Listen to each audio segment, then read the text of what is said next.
மக்களே, இன்றைக்கி பார்த்தீங்கன்னா குண்டூர் சிக்கன் நம்ம இப்போ பண்ண போகிறோம். இது கொஞ்சம் காரசாரமாக அட்டகாசமாக இருக்கும். அதுக்கு தேவையான பொருள்னு பார்த்தீங்கன்னா, நான் சுத்தமான கிராஸ் கோழி ஒரு 3/4 கிலோ எடுத்துருக்கிறேன். சில்லி ஃப்ளெக்ஸ், அதுக்கப்புறம் இஞ்சி பூண்டு விழுது நான் அரைச்சி வச்சுருக்கிறேன். தேவையான அளவு கருவேப்பிலை, அதுக்கப்புறம் பார்த்திங்கன்னா தேவையான அளவு நிலக்கடலை எண்ணெய், அப்புறம் கொத்தமல்லி தழை. மசாலா பொருள்னு பார்த்திங்கன்னா கொத்தமல்லி, அதுக்கப்புறம் பார்த்திங்கன்னா 2 பிரியாணி இலை, சோம்பு, சீரகம், பட்டை 2 பட்டை, 2 அன்னாச்சி பூ, அப்புறம் மிளகு இது வச்சுருக்குறோம்.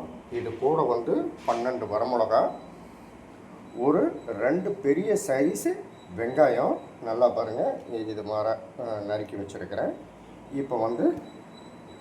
இப்போ இந்த சிக்கன் கூட நம்ம என்ன பண்ண போகிறோம்னா, இந்த சில்லி ஃப்ளேக்ஸை நம்ம சேர்த்திக்கலாம்.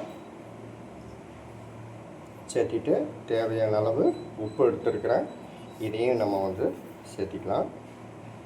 சேர்த்திட்டு இஞ்சி பூண்டு விழுது நான் எடுத்து வச்சுருக்கிறேன், நல்லா அரைச்சி வச்சுருக்கிறேன், இதையும் சேர்த்திக்கலாம்.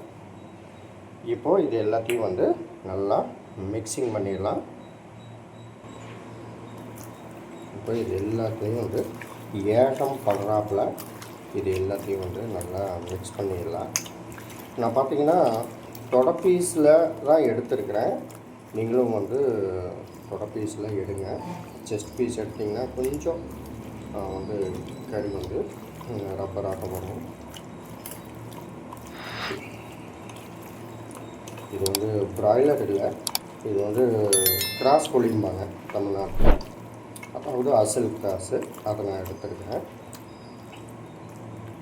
இப்போது இது இப்படியே ஒரு அரை மணி நேரம் நல்லா ஊறட்டும், வெயிட் பண்ணலாம். கடாய் நல்லா, இந்த ஃப்ரை பேன் நல்லா சூடாகட்டும். இப்போ கடாய் சூடாகிடுச்சு. நம்ம மசாலாவை வறுத்து அரைக்கணும். பார்த்திங்க, இந்த மசாலாவெல்லாம் நம்ம சேர்த்திக்கலாம். கூடவே 12 வரமிளகா தொக்கு எடுத்துட்டு சேர்த்திக்குங்க. இப்போ இது அப்படியே நல்லா ப்ரௌனிஷ் ஆகிற வரைக்கும், நல்லா வாசம் வர வரைக்கும் நல்லா வறுக்கணும். ஆனால் கருகக்கூடாது, இப்படியே வறுக்கலாம்.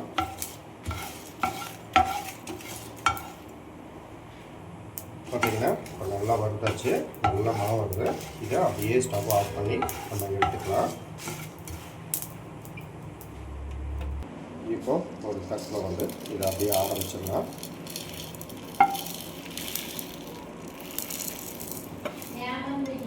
நம்ம ஒரு தட்டில் ஆற வச்சிடலாம். இப்படியே சூடு ஆறுற வரைக்கும் வெயிட் பண்ணலாம். இப்போ நல்லா ஆறிடுச்சு. மிக்ஸி கப்பில் நல்லா ஃபைன் பவுடராக நம்ம அரைச்சிக்கலாம். பாருங்கள், இப்படி ஃபைன் பேஸ்ட்டாக அரைச்சாச்சு. கடலை எண்ணெய் தான் எடுத்துருக்கிறேன். நீங்களும் சுத்தமான கடலை 150 மில்லி இது சேர்த்திக்கங்க. இப்போது இது கூட நம்ம வெட்டி வச்ச பெரிய வெங்காயம் 2 சைஸு பெரிய வெங்காயம் எடுத்துருக்கிறேன். இது மீடியம் சைஸ் தான், சேர்த்திக்கலாம்.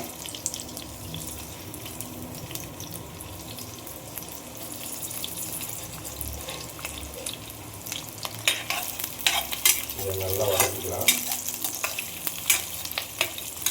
பெரிய சைஸ் வெங்காயம் நான் சேர்த்திருக்கிறேன். இது நல்லா கண்ணாடி பதம் வர வரைக்கும் நல்லா வதக்கிடலாம். இப்போது வெங்காயம் நல்லா கண்ணாடி பதம் வந்துடுச்சு.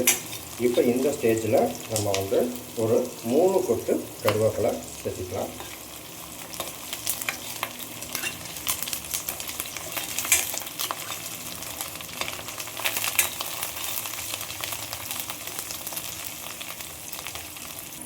இப்போ நம்ம அரைச்சி வச்ச மசாலா பொடியை சேர்த்திக்கலாம். வறுத்து அரைச்ச மசாலா பொடி,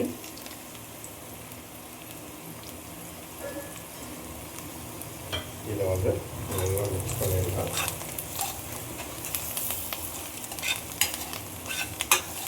இந்த வறுத்து அரைச்ச மசாலா பொடி நல்லா பச்சை வாசம் போகிற வரைக்கும் கொஞ்சம் நல்லா இப்படியே வந்து லோ ஃப்ளேம்லேயே வதக்கிடுங்க. இல்லைன்னா அடி பிடிக்கும்.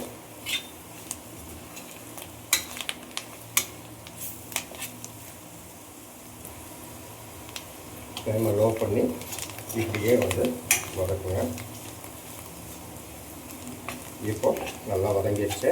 பச்சை வாசம் ஓரளவுக்கு போயிடுச்சு. இந்த ஸ்டேஜில் நம்ம சிக்கன், அதுக்கப்புறம் சில்லி ஃப்ளேக்ஸு, அப்புறம் இஞ்சி பூண்டு விழுது, உப்பு எல்லாம் போட்டு மேரினேட் பண்ணி வச்சுருக்கிற சிக்கனை வந்து இதோட சேர்த்திடலாம். இப்போ அந்த சிக்கனை இதோட சேர்த்திடலாம்.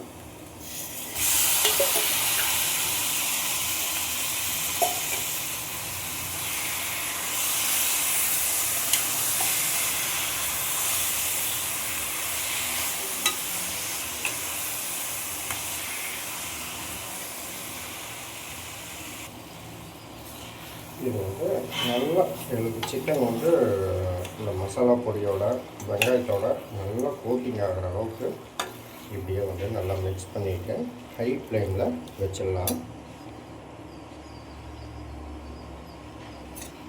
இப்போது நம்ம வந்து இப்படியே இதை வந்து வதக்கிட்டு இருக்கலாம்.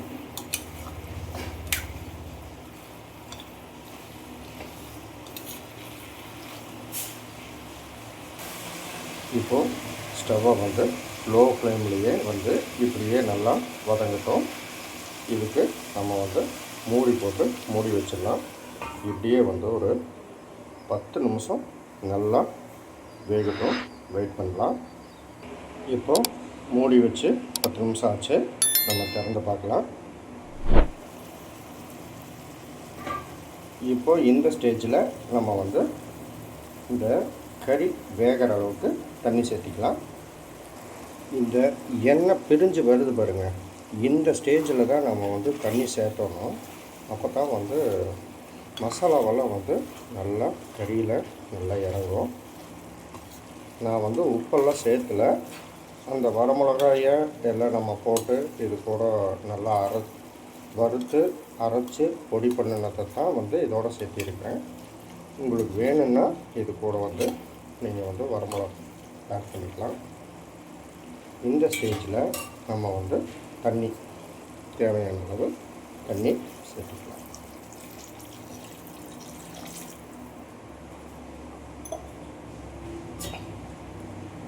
தண்ணி சேர்த்து நல்லா கலக்கி விட்டுடலாம். இப்போ வந்து ஸ்டவ்வை நல்லா ஹை ஃப்ளேமில் வச்சு மூடி போட்டு மூடி வச்சிடலாம்.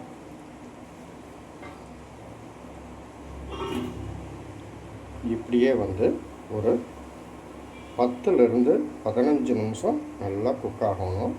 நடுவில் கிளறி விட்டுக்குங்க. அப்போ தான் அடி பிடிக்காமல் இருக்கும்.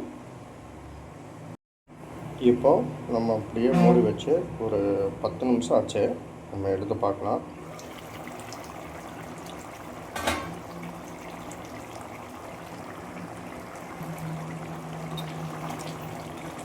இப்படியே வந்து நம்ம ஒன்று மூடி போடாமல் ஓப்பன்லேயே வந்து நல்லா வதக்கலாம். அப்போ தான் வந்து தண்ணி நல்லா சுண்டி வரும். வெயிட் பண்ணலாம். இப்போது நான் வந்து டேஸ்ட் பண்ணி பார்த்ததில் கொஞ்சம் உப்பு கம்மியாக இருக்குது. உங்களுக்கு தேவையான அளவு நீங்கள் உப்பு சேர்த்திக்கங்க. சேர்த்து நல்லா வந்து கலக்கிடுங்க. தண்ணி சொல்கிற வரைக்கும் இப்படியே வந்து கிளறி விட்டுடுங்க. அப்போ தான் வந்து அடி பிடிக்காமல் வரும்.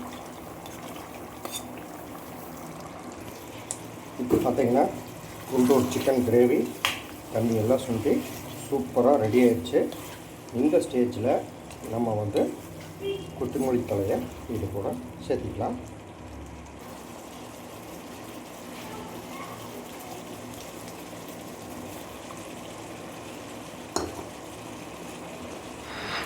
இப்போது இந்த டிஷ்ஷுக்கு இவர் தான் முக்கியமான கதாநாயகன். இவரை வந்து இப்படிக்கா ஒரு பெரட்டு அப்படிக்கா ஒரு பெரட்டு பெரட்டி நம்ம இறக்கிடலாம். மெயினாக பார்த்திங்கன்னா இந்த குண்டூர் சிக்கன் கிரேவி வந்து நம்ம ஒயிட் ரைஸ்க்கு வச்சு சாப்பிட்டா சூப்பராக இருக்கும். மெயினாக வந்து தயிர் சாதத்துக்கு வச்சு சாப்பிட்டா அட்டகாசமாக இருக்குங்க. இதே மாதிரி நீங்களும் செஞ்சு பாருங்கள். லைக் பண்ணுங்கள், ஷேர் பண்ணுங்கள், கமெண்ட் பண்ணுங்கள். நன்றி.